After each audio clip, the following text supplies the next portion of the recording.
Ouverture dans ce journal, on parle du point de presse du CAP, le Congrès d'agents publics et privés de l'État. La situation socio-économique et politique était à l'ordre du jour. Faire le point de la dernière mission du Congrès des agents publics et privés de l'État à la rencontre annuelle de l'OIT qui s'est tenue à Genève et jeter un regard sur l'actualité sociopolitique et économique du Gabon, voilà entre autres les points débattus au cours de ce point de presse animé par le bureau du CAP.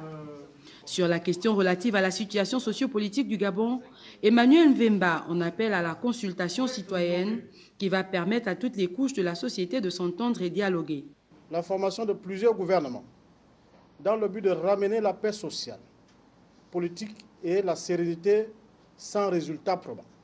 Les partenaires sociaux réunis au sein du CAP constatent que les concepts de dialogue, de concertation, de consultation et de conciliation sont en effet des outils républicains nécessaires à la stabilité d'un pays.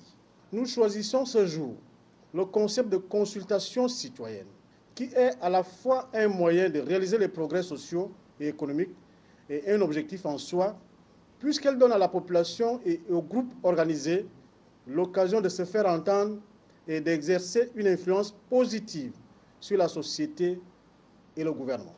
Nous demandons au gouvernement de la République qu'au lieu de traquer les organisations syndicales et leurs leaders, il gagnerait à renforcer le dialogue, la concertation, l'écoute et le Gabon d'abord. Dès mardi prochain, le CAP va démarrer la campagne de dialogue avec les partis politiques, les organisations syndicales et les organisations non gouvernementales. Et le rapport de cette campagne sera transmis au Premier ministre ainsi qu'aux institutions internationales.